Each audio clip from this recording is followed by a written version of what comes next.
attachment. We've got attachment. Consider how we're enslaved by these things.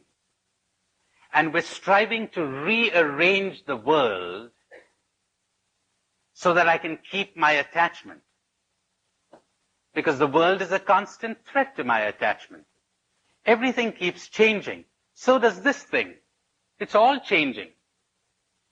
Everything is changing. So is my friend. And my God, how insecure I am. He may stop loving me. He may go out to somebody else. Hey, wait a minute. And I've got to keep on making myself attractive to him because I've got to get him because somebody brainwashed me into thinking that I need his love. I don't. I really don't. Not in order to be happy. I don't. I don't need anybody's love. I just need to get in touch with reality. That's all. I need to break out of this prison of mine, this programming, this conditioning, these false beliefs, these fantasies, and break out into reality. And reality is lovely. Reality is an absolute delight. Eternal life is now. We're surrounded by it, like the fish in the ocean. But we have no notion about it at all. We're too distracted with this, with the attachment. And so, temporarily the world does rearrange itself to suit our attachment and we say, yay, great, my team won. But hang on, it'll change. You're going to be depressed tomorrow. Why do we do this? Why are we so hard on ourselves? And have you noticed all those negative feelings we have? You're jealous. Where does your jealousy come from? Look for the attachment underneath. Somebody is getting what you want and what you think you will not be happy without. You're anxious and frightened. You're getting paranoid. Your attachment has been threatened. See if you can understand that. I'll go slowly. You're getting angry. Somebody is likely to come in the way of your getting your attachment or your keeping your attachment. Or else why would you be angry? Because you're convinced you're not going to be happy without this. You're not going to be happy without that. You got cravings. And so it goes on. All those negative feelings. Just scratch a bit on the surface, under the surface, probe under the surface, and the attachment will come to light.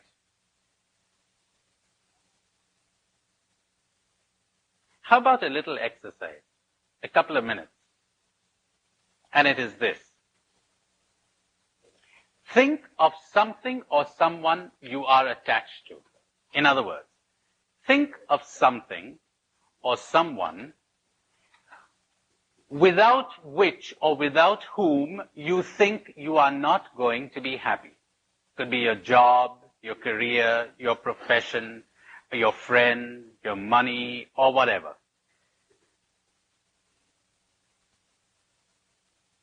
And say to it, him, her,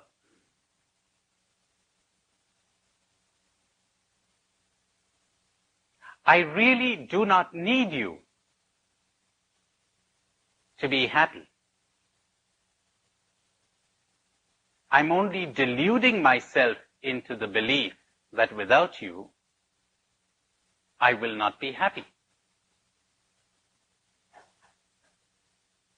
I'm only deluding myself into the belief that without you, I will not be happy. But I really don't need you for my happiness.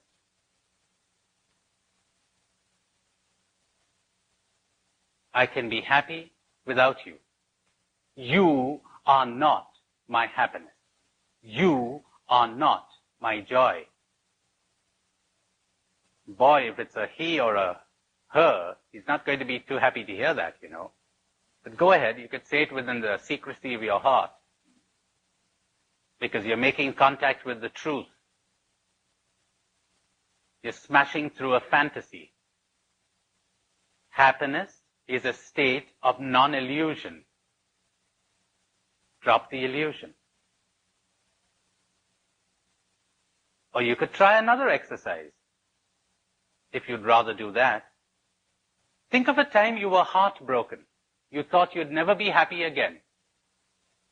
Your husband died. Your wife died. Your best friend deserted you. You lost your money, or whatever. Think of the time you were a child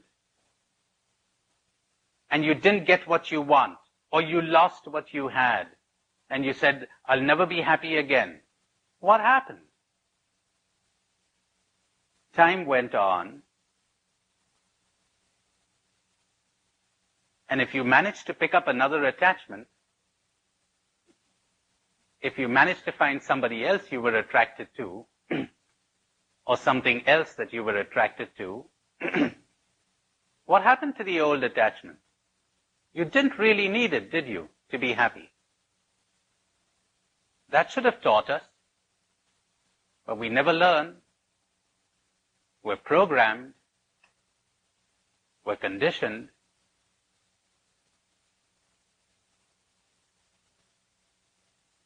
Then I'll give you a few seconds to think, my, how liberating not to depend emotionally on anything. If you could get even 1 second's experience of that, you're breaking through your prison and getting a glimpse of the sky. Someday maybe you will fly. Okay, who wants to begin? Yes. I was afraid to say this, but I talked to God, and I told him I don't need him. My initial reaction was, this is so contrary to everything that I've been brought up. And yet I said, if he is the God that I think he ought to be, he is not going to imprison me. And that's where I left it. All right.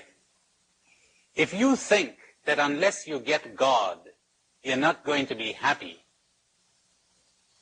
this God you're thinking of has nothing to do with God. You're thinking of a dream state, of a thing, of a person. You're thinking of your concept. And sometimes you have to get rid of God in order to find God. Lots of mystics tell us that. When you drop your attachments, when you drop your clinging, when you drop your baggage, think of the baggage we carry. If I use the word happiness, you know what the amount of times I catch myself doing this. Am I happy? Thinking, I got a great film coming up tonight, and what's the future got to do with it? What has yesterday got to do with it? But we're constantly somewhere else. As somebody said, my favorite place is somewhere else. We're always somewhere else. But to attain the asceticism and the delight of being here, now, and when now goes, let it go, then we will know what reality is, what God is. The concept is a help, as I will tell you later. But we've always to beware lest it become a hindrance. Joe? Tony, aren't you really programming the process of deprogramming ourselves? That's not a bad comment at all. That's not a bad comment. I think I would be if I'd be telling you how to do it. All I'm saying is, be aware. Be aware. There are two things. There is programming and there is awareness. And the two are opposed to each other. Where awareness comes in, programming dies. When you're listening to me, as I said to you on the first day, if you're just swallowing everything I'm saying, you're getting programmed. And lots of people do, you know. I'm a great brainwasher, I really am. Well, that's not quite accurate. The way I speak very easily lends itself to gullible people getting brainwashed. That's more accurate. But if you're neither resisting what I'm saying nor swallowing, that's wonderful. You're open. You're saying, I'd like to take a look at that. Somebody else here? Yes? Someone you desire greatly? Yeah.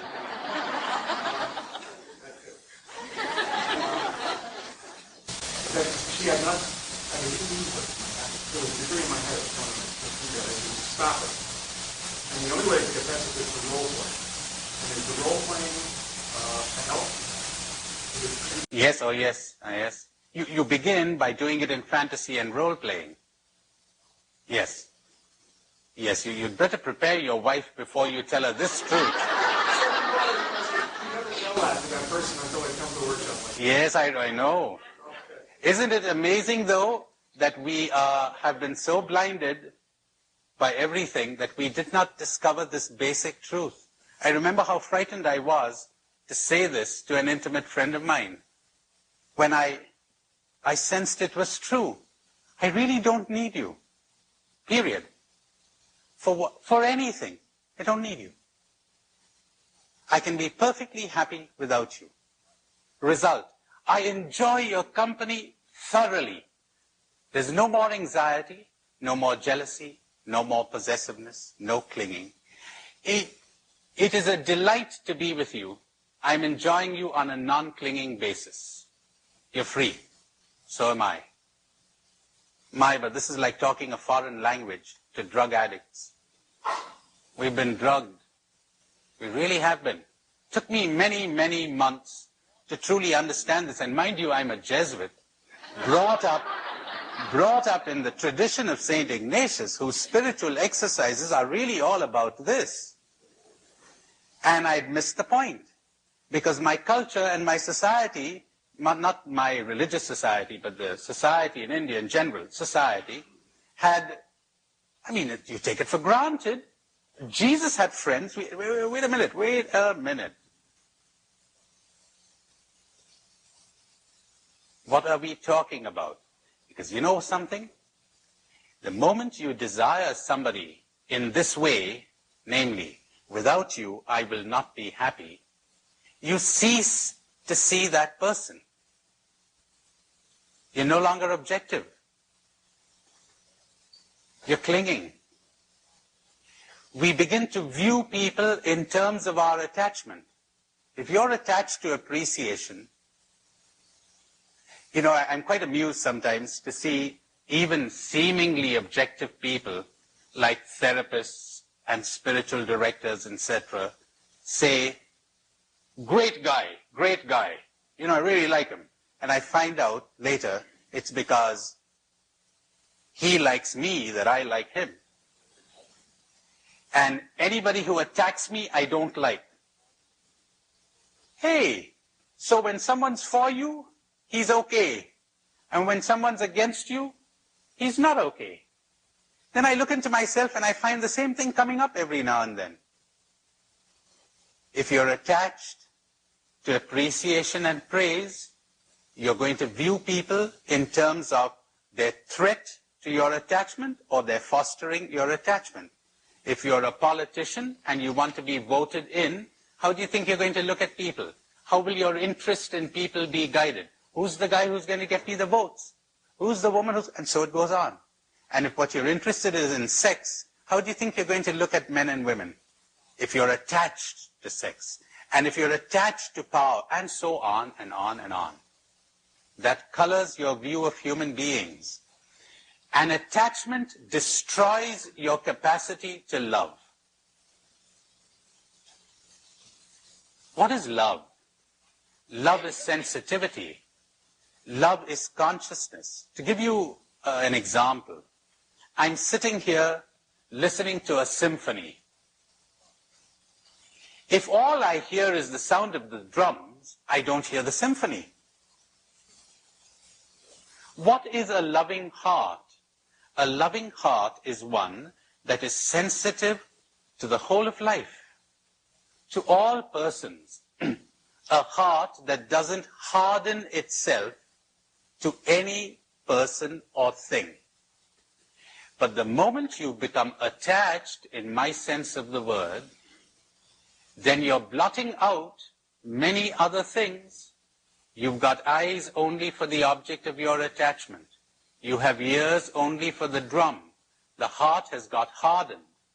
Moreover, it has got blinded because you no longer see the object of your attachment objectively. You cannot be objective anymore. Love entails clarity of perception, objectivity. There is nothing so clear-sighted as love.